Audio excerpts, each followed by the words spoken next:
Dilaksanakan gelar perkara kemarin, kita melaksanakan gelar perkara dari pukul 1 sampai dengan pukul setengah 6 sore. Kita melaksanakan gelar perkara. Hasilnya yang tadi kami sampaikan, tentu saja setelah itu kami akan melaksanakan memberikan kepastian hukum. Kepastian hukumnya apa?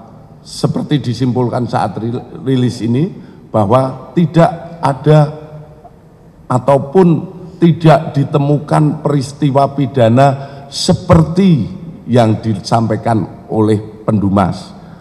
Kepada Pendumas, kami tentu saja ini juga tidak langsung memanggil ataupun kemudian memanggil yang bersangkutan. Kami hanya memberikan pemberitahuan apa yang didumaskan adalah hasilnya seperti ini, dan apa yang secara produk yang dibikin oleh Direktorat Tindak Pidana Umum adalah melaksanakan penghentian penyelidikan. Kalau kemarin kita selama hampir kurang lebih 2 bulan ini kita konsentrasi pada proses penyelidikan ini, tentu saja kita melakukan upaya lebih penyelidikan, dan hasilnya adalah kita menghentikan penyelidikan ini.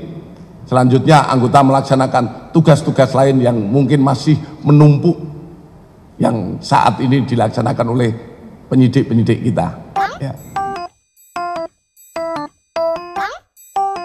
Sejak awal saya melihat ada penyimpangan dari hukum acara pidana. Tiba-tiba saya juga kaget membaca surat edaran Kapolri. Surat edaran Kapolri nomor 7 tahun 2018 yang menyebutkan tentang penghentian penyelidikan. Padahal dalam surat edaran itu dasarnya juga saya baca. Ada kitab Undang-Undang Hukum Acara Pidana, ada KUHP dan sebagainya. Tapi penghentian penyelidikan ini tidak diatur di hukum acara pidana. Kepastian hukum di penghentian penyelidikan tidak ada. Ini sulit untuk dipertanggungjawabkan seperti itu. Penyidik itu harus benar-benar independen. Jadi jangan berpikir bahwa oh ini mantan presiden harus dilindungi. Seharusnya laporan TPO tadi diterbitkan surat perintah dimulai penyidikan, kemudian dilakukan penyidikan dengan teknik penyidikan yang tepat.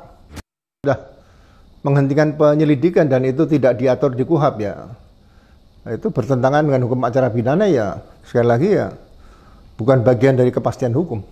Sekali lagi kepastian hukum di penghentian penyelidikan tidak ada. Ini sulit untuk dipertanggungjawabkan. Sikap Bareskrim yang memilih menutup kasus dugaan ijazah palsu Presiden ke-7 Jokowi dikritik. Salah satu kritikan itu disampaikan oleh pakar hukum pidana dari Universitas Trisakti, Abdul Fikar Hajar. Adapun sebelumnya, Bareskrim menutup kasus ijazah Jokowi karena dokumen tersebut dinyatakan asli berdasarkan uji forensik. Namun menurut Fikar, sikap Bareskrim tersebut dinilai terlalu prematur. Pernyataan itu disampaikan Fikar pada Jumat 23 Mei.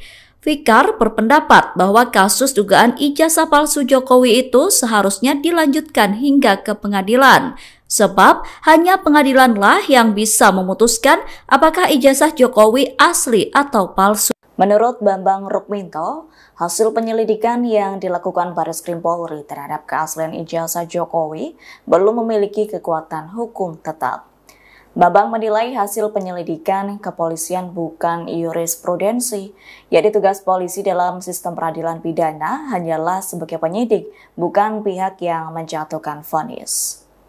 Terkini Bambang menyatakan suatu kasus baru bisa dinyatakan berhenti secara formal melalui penerbitan surat perintah penghentian penyidikan atau SP3.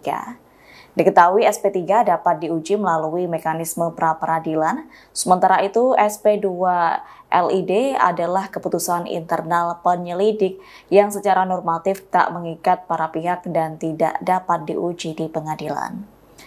Lantas Bambang Rukminto menilai penghentian perkara Bareskrim pada tahap penyelidikan lewat SP2 LID berpotensi menjadi presiden terburuk bila tak transparan dan akuntabel.